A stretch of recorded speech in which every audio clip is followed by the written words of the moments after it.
episode 10, the couple's gram. Okay, guys, so let's just get right into it. The first couple on the list is going to be Alex and Lauren. Now, Alex and Lauren, to me, I'll be glad when their storyline speeds up a bit because it's been very boring. So, Lauren has decided to go get the get surgery, get the lipo, the mommy makeover. And so I said to you last week, the surgery was a success. She went to the hotel to recover. And so this week she's still recovering. She did go to the doctor. They did remove her bandage that was under her neck, and it looked pretty good. Her double chin was gone, and so she's looking pretty happy, and she just hopes that the rest of her surgery has gone well and just the way she wants it to be. Meanwhile, on the ranch, her hubby is taking care of the kids, honey. He's cooking, he's cleaning, he's doing all the things, and he's tired. And so he just hopes everything goes well with the healing process because, honey, he do not want to have her have any setbacks, okay? And so that was the end for Alex and Lauren. Nothing major had been going on. And so we're going to go to Kobe and Emily. Now, Kobe and Emily, as I said last week, the mother had doubts. She didn't want to really ask Kobe's father for a price for their daughter. They just didn't feel comfortable. Now, as I said last week, I don't know what the big deal is. These two are already married, and this is just something that they're doing for their father because he feel like this is their custom and he wants them to get married in Cameroon. That's it. But they end up going over to the parents' house, and they were presented their gifts, and Emily's dad was like, we don't like the word property, and the uncle was like, cousin, whoever he was why not? And they was just making a big deal out of nothing. But at the end of the day, they ended up getting married. And Emily and her mom, they cooked dishes for Cameroon dishes for the wedding. And that's what happened with them. So we're going to go over to Angela and Michael. And I'm like, okay. Here Angela and Michael make their scene, their presence known. And it starts off where Angela is saying, listen, we only have one more time, one chance for you to get over to the United States. And she was dressed up in her red, white, and blue, baby. And she was like, we're going to be like you're going to be like a boxer. No sex. No drinking. We're going to just be strictly talking about questions that they might ask. And so she's asking him questions, and he's answering. And she mentions how nervous she is. They are both nervous. They've been waiting, I believe, 7 years for this to happen, and it has not happened. And so they have to do it this time if he's going to come over to the United States. So this is a big deal for them. And so they're very nervous. So the next day, they're getting ready to go to immigration. And Angela looks through the folder that they're going to take to the immigration and sees a copy of the emails, the texts of them two arguing when Angela thought he was cheating. And she was like, could nobody have put this in this folder but you? Why in the world would you put this in your folder? And honey, she was screaming from the top of her lungs. She called him all kinds of names. And he was like, well, I did it because they want conversations, text conversations that we really talk. And I wanted them to see we are a real couple and we fight and we overcome. And she was like, yeah, but stupid. They don't want to see you having an affair. That's not going to get you here. That's going to get you right where you are. And I was like, wow. I mean, to me, that was kind of crazy. I didn't know if he was self-sabotaging, but he generally thought that would help. But I'm like, Angela, that wouldn't be the move. That would not be the move. And so she was so upset that she was like, I'm not even going with you. And I was like, girl, about 2 seconds ago, you was crying and saying how nervous you are and you want him here, but then you self-sabotage as well because you don't go with your man and show support, and that will really make a difference. So later on, she felt bad about it and she knew she was wrong and she owned it. But to me, you scream and holler and act a fool for what he did, and what you did wasn't no better. But as we know, Michael does end up coming over to the United States. They say they've broken up and he's in Indiana right now, honey, with his people, and they just he's left Angela. And my thing is, Angela is too much. Angela is very loud talking him, disrespecting him, and all of the above. And so I don't blame him if he ended up leaving Angela. She talks to him like he's a dog. Who does that? But some of them women, they go get them young African men so they can boss around, or they just get men from other countries so they can be the boss. And so it ended where she's nervous and she's upset with herself, and she's waiting for him to come back. So we just have to see what happened next week. We're going to go over to Ed and Liz. Oh, my God. I can't stand Ed. So Liz and her baby girl are packing. She's packing her clothes, and Liz is packing her clothes. And Ed is sitting around looking stupid. And so he finally says, after Liz's daughter stops packing, completes her packing, can I talk to your daughter for a minute? And she was hesitant, but he was like, please. He said it real nice. But I'm sorry. After he did Liz like that, and you putting her out and her kid out and not trying to give her time or help her find a place, you couldn't say nothing to me or my child, honey. I would be like, don't you? No, you lost that right. Absolutely not. But she goes and lets him talk, and he says, I probably won't see you anymore. And I just want to tell you I'm sorry. And she was like, I accept your apology. And, he was like, we did have a bond and confessional. We had a bond. Her and I would play board games. She was the board game champ.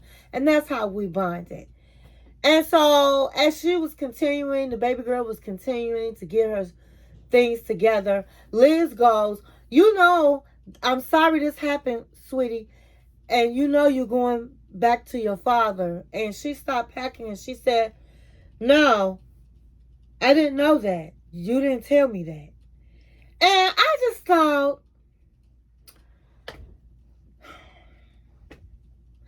how come you didn't tell this girl that she was the baby girl, she was going back to her father's house?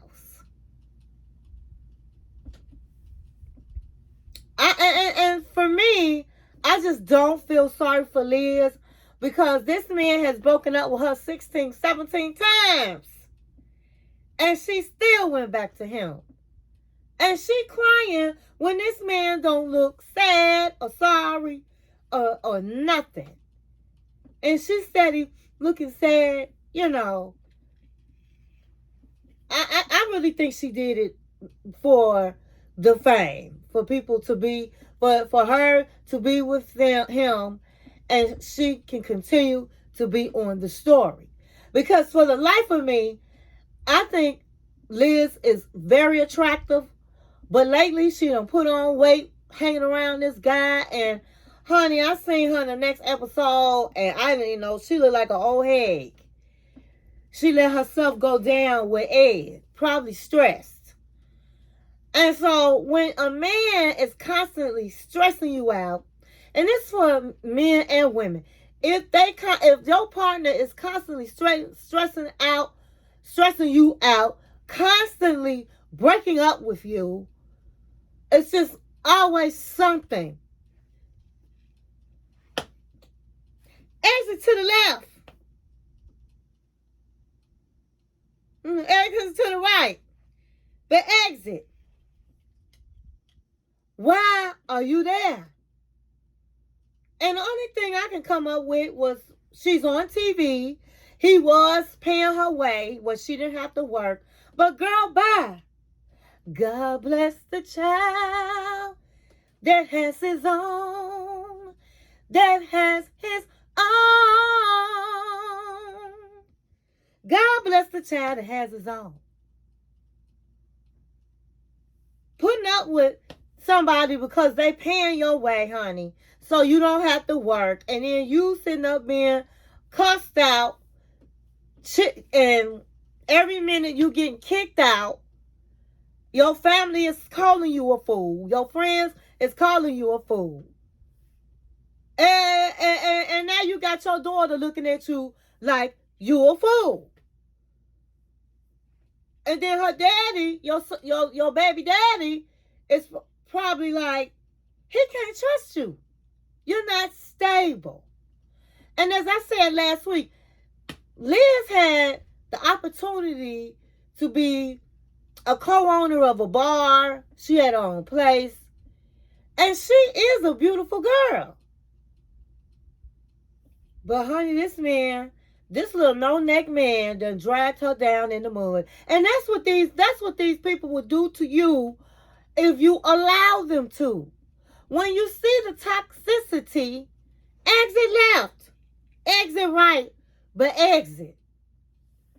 And so, honey, she left all sad, walking out the door, and honey, he just closed the door and started putting his dishes up, and he's now thinking about whether or not he should get a maid or should he clean up himself.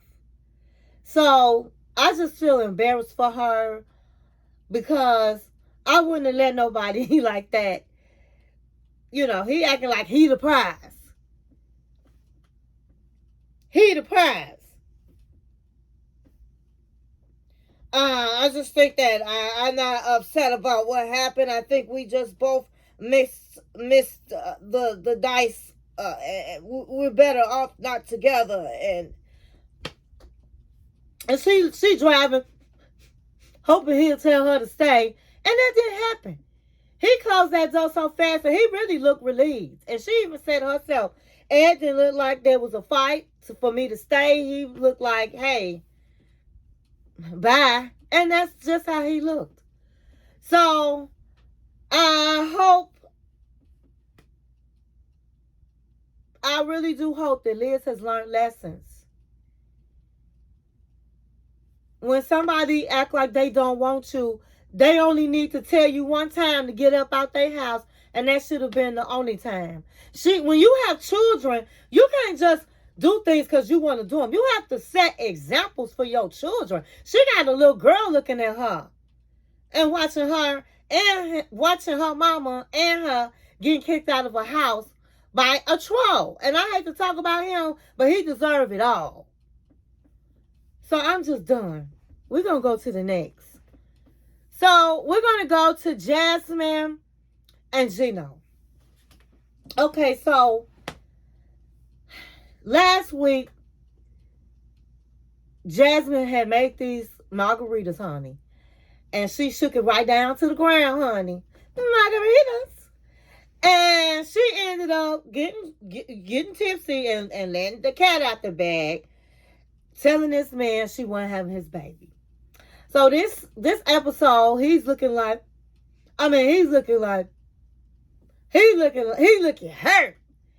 And she was like, listen, we need to talk. You didn't get a chance to hear me say to you why I decided not to have a child. First of all, you see my hair. Now her hair, she looked real pretty without her hair weave. Her hair looked beautiful. But she was like, you see my hair? I have alopecia and I'm just not myself. I don't look like myself. I'm so stressed without having my children. And I just can't have your baby right now. I'm under too much stress. If I was to get pregnant, this would be taken out on the baby. Now, first of all, that woman didn't want to have no baby with Gino. She went from, hey, I really can't have babies, to it's hard for me to have babies. I really cannot have babies, to listen, I'm stressed out. Well, she didn't say really she could not, but she was like, it'd be really hard for her to have a baby. So you can't have no baby, probably. And you don't want a baby. And this was just an excuse for you to, hey, put it on the table, I don't want to have a baby. But you know, he was like, well, I hope this doesn't mean you would never want a baby. And she said, I'm not saying that. I'm just saying right now, Gino, it's just not the right time. The time is not right. I love you. I was wrong for just making that decision on my own. But I just think you need to know. You should know. It's just not the right time. We need to. I don't feel right without my children. Now, I can understand her being real stressed out about her children. But at the end of the day, I have to also put her in that about not having her children, because her children could have very well came. But she was like, I don't want them to come right away because I didn't know how it's going to be in America. And so she chose to leave her children behind. And she knew when she got over here, she would at least have to wait 6 months before she can even see her children. She left her mama when her mama was sick. But I don't really think she knew her mama was sick before she left. I'm not quite sure. But at the end of the day, that woman didn't want to have no baby. And all of this falls into really helps her have a reason for Gino that she just didn't want to have no baby. So that's how that ended. And Gino was like, he understand and all of the things. So next we're going to go over to Sophie and Rob. Sophie and Rob. Okay, so Sophie and Rob went to counseling last week, and they ended up deciding to go to a sex store. Rob already said to Sophie that he's attracted when she dresses up. Now, she agrees and says, okay, only if I can pick you out an outfit. So she ends up picking out, well, I guess he ended up picking out an outfit, and she agreed to wear it. And when she went in there, she already had on like a schoolgirl shirt, a schoolgirl skirt. And so then she reaches for this little top belly shirt and a tie. And when she put all of it together before she tried it on, he was looking like, that really looked like the outfit you always wear. You got stuff like that. But he was like, you like it, go try it on. And so she gives him, wanted him to put on a G-strap. And he was like, his butt was out, butt cheeks. And he was like, absolutely not. So she said, well, wear the suspenders. And he really didn't want to do it because he was like, this don't even look right. Why would you pick something out like this? I would have went more for, a cute pair of boxers or some tight bikini, like underwear that's real tight where you can see the print. I mean, something like that.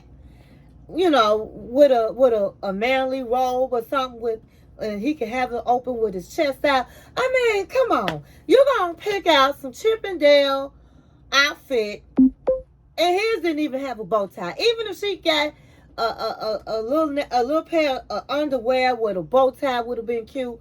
But she picks out these, I don't even know what it was. But it was stupid. And he got mad about it. He tried it on. He was a good sport. And he tried it on, and he was like, this was stupid. Why would you even pick this out for me? And I'm saying to myself in my room screaming, that's stupid, girl. Why would you pick that out? And she was like, I don't know what you're talking about. It's cute. I like it. You know, just trying to make him look stupid. So he was angry. He was getting all, he was salty for having to put that on. And so she goes and put hers on, and she comes out. And he was like, I don't even know why you put that on. It looked like the clothes you wear all the time. I said, put something on sexy, new that I haven't seen. Now, he was an ass for doing that. He talked to her stupid for that. He should have still said, it's cute, you look sexy, but that's how you always look. You know, he could have did a better job. He should have gave her the compliment, because in their therapy, she said he never compliments me, and this was a great chance to do it. But Rob was caught in his feelings. So she got upset, and they left out, and she's in the car, and she said, but you know, you were mean to me. You're always mean. How come you just can't say something nice? You hurt my feelings.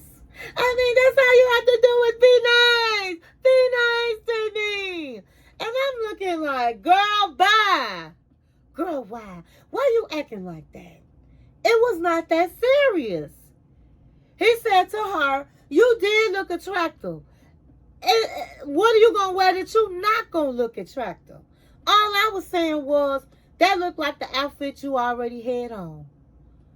And I was really upset too, because that was a dumb outfit you had me put on. And she said, but you haven't said you're sorry. He said, Sophie, I'm sorry. I didn't mean it. You're beautiful. You are what I'm looking for.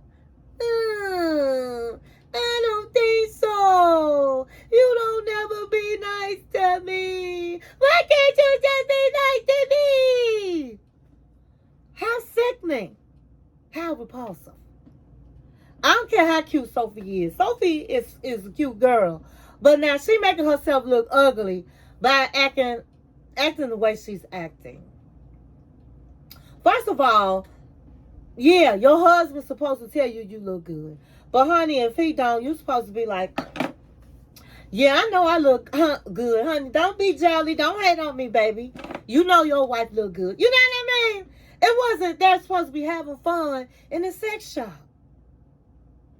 And if he wanted to, if he didn't like his outfit, I wouldn't even put it on. I would have said, honey, let me put something on. I want you to see me, and I think you'll love. I'm going to put this bow tie on. I'm going to come out in these shorts, and I'm going to do a little dance.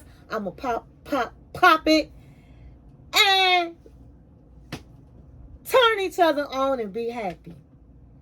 Not sit up and argue in the sex shop. I don't know nobody to do that. I don't. But what I will say is, Sophie's 26 years old, so she's very young and very immature. And Rob is young as well. I mean, he is not young. He's 32, but he's still young. And I don't know how many real serious relationships he's been in. You know, you'll be surprised to hear some people, oh, maybe one or maybe never been in a serious relationship. And so he's not experienced, because he could have turned that 0 and been the hero and put on him a little bow tie and a little shorts and some sunglasses and popped it up right in the store. And she could have easily just fronted herself and said, I know I look good, period. Or she could have went and got something else. But it just wasn't that serious for her to cry, for her to, after he apologized. I mean, once somebody apologized and he said that he thought she was beautiful and why he said it, then that should have been the end of it. And so because it wasn't the end of it, he just felt like, I don't think you like me. You're not working with me. I can't say nothing right. I can't do anything right. I can't fix this relationship by myself. And he can't. Sophie has low self-esteem. Ain't no way in the world I look like Sophie and I would not feel I can't say, because it'd be really nice looking women that had a low self-esteem. But sometimes, honey, you got to grab your own self up by the bootleg, or maybe she needs some counseling by herself. But she needs to love herself, honey. Love yourself before you get to know somebody else. That's how you know she got married too soon. She's young. Love yourself before you can love somebody else. And she not loving herself right. So a man cannot really lift your self-esteem on how you feel. Because even if he says she look good, then all of a sudden she'll be like, you don't. No, you don't. I mean, it just goes on and on. I don't think they need to be married. I think that Sophie needs to figure herself out. And what I don't like about Sophie blames everything on Rob. And Rob is not perfect. He got issues. But Sophie lies. Sophie set up and bought this man from England or London to come visit, knowing doggone well that man was interested. If Rob did that with a friend that he might have dated back in the day, she would have had a fit. Sophie lied, and at the last minute, before she tells this man she's bisexual and that she never has experienced a woman. When she sat with a friend on the bed, saying that, she told the friend at the restaurant, I lied to him. I did have sex with a woman. But she laying around her best friend's bed, her best friend looking like she want to eat her right up, talking about she take care of her better than her man, and she just laying close, and they don't hardly, they not fully, I don't know, they had little stuff on, clothes. I wouldn't be surprised if she did sleep with her friend. So I think Sophie don't know what she wants. But Rob is fine as wine, and Rob needs to go ahead on and move on, because I don't think Sophie's ready. I really don't think he is ready, because he got his own issues, and he just needs to continue to experience life. That's the best I can say. Because they are having fights about things that is really not that serious. I would have to put Sophie as the ringleader, because she gets too sensitive. She's not confident in herself. And you're supposed to be confident in yourself before you get married. So moving right along, the last couple on the list is going to be, I think they were, Nicole and McMahon. And I'm going to try to make this fast because I don't want this video to be long. But we do have 7 couples we're talking about. So, last week, Nicole told McMahon that he's welcome to stay and figure it out what he wants to do. Does he want to work this marriage out? Does he want a divorce? Does he want to go back to Egypt? So, this week, it was a big fight because McMahon said that Nicole went to work at 8 o'clock. She said she was still at work and she would be on her way home and did not come home till 2 o'clock in the morning and was drunk. He asked her for her phone because he felt like she was lying. Now, she told, that she thought he was lying, and she was like, I'm not giving you my phone. No, you cannot look at my phone. So, because of that, he felt like she was with a man. Now, McMahon had went off to, I guess, his religion, to one of the temples of his religion, and met some people. And he's discussing that he thinks that basically he feels like he's not in love with her anymore because she's been too disrespectful. That this is not the Nicole he knew. So the next morning he talks with Nicole, and I guess they fought, and Nicole wants to, talk, and he was like, it ain't really nothing to talk about. I don't have feelings for you anymore. And she was like, well, why is that? And he was like, I don't believe you. I believe you was with a man. I don't believe you come home drunk. I don't like you drinking. And you just basically telling me, hey, you the boss over here. You gonna do what you want to do, and no consideration to my feelings. And so, yeah, I want a divorce. So now, Nicole already told this man, when you say you want a divorce, it causes me to tell you to get out. So he got this big old suitcase, and she was like, okay, wait a minute. So you telling me you say you want a divorce a thousand trillion times, but I don't care about that. I'm caring about you saying to me you no longer have feelings for me. He said, I no longer have feelings for you. And honey, she said, well, why are you here? You can't stay here. So honey, she run to her bedroom and she start crying. And he getting his bags and stuff as usual. And now he got a friends here. So he's like, well, I'm going to call my friend and hopefully I can stay with my friend until I decide what I'm going to do. So she runs out, because she's like, oh my God. Now she feels like this man is gone for real. They've had a lot of arguments, but this time she believes it to be real. And he was like, we've argued ever since I've been here. I'm sick of it. It's just not working. So, honey, he carried that big old suitcase out and gone, and you saw him get into an Uber. And she's like devastated. She's like, oh my God, I really do have to move on. She said, only thing that's making her feel better is that she will be able to be free. Now, what do I think about this? First of all, she was wrong for coming in at 2 a.m. I don't believe that if you are somebody that's married, that you need to be coming in the house and you haven't even been home from work and you coming in at 2 a.m. in the morning. Girl, bye. Who do that? Second of all, I just feel like, why didn't she call him back to say, hey, I'm over at my friend's house. She's having problems with her husband. I'll be home when I can.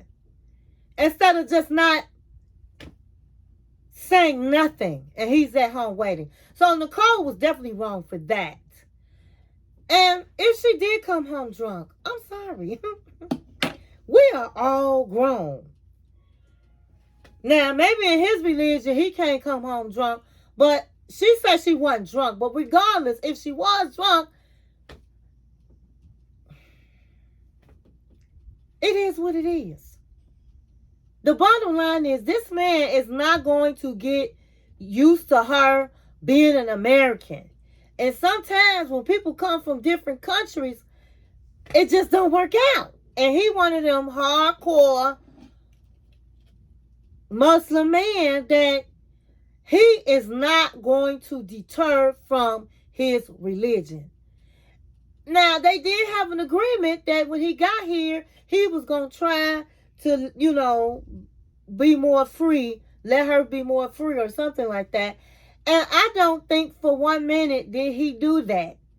Now, when she went to his country, she tried it. She tried wearing the clothing. She converted to his religion. And so you got to be real serious when you convert to somebody's religion. That's saying you're accepting their religion. That's saying you're going to follow their rules. And that was not the case for her. So that's on her. That's on Nicole. Because you converted. But then you had to change your heart and you decided it's not for you. And so with that being said, once you made that decision, then you should have went on about your life and filed for the divorce, because that man can be, and he said it, I can be in America when he was over in Egypt. I can be in America and I'm still going to be Egypt. So they just should have, when she decided that she couldn't, and after she converted, that she could not go by the religion, then that should have been the end of the relationship. And they didn't have to drag this on and on and on. So their relationship is just, it's sad because they're not, other than the the clothes and really the religion, if it wasn't for the religion, they possibly could have had a chance. But the religion has got in the way, and it is what it is. It's just not going to work. Now, should she have put him out? I said 100 million times she wrong for putting that man out. But at the end of the day, we got to keep it real. If somebody's saying, I have no feelings for you, I want a divorce, I'm going to put your behind out too. Get your behind up out of my house. See your way out. Is it wrong? Yeah, it's wrong. Because he don't know nobody. But at the end of the day, he do know somebody. He just met somebody. I would have to put him out of my house. It's time to go. You can leave. You can exit right or left. But it's time to go. They need to go ahead. He need to go on back to Egypt or do whatever they got to do. But they was doomed from the beginning. She wasn't willing to convert. He wasn't willing to change. And the writing was on the wall before they even got married. So that's how it ended. That's all I have. I hope you enjoyed this review. And thank you for watching my channel. 1, 2.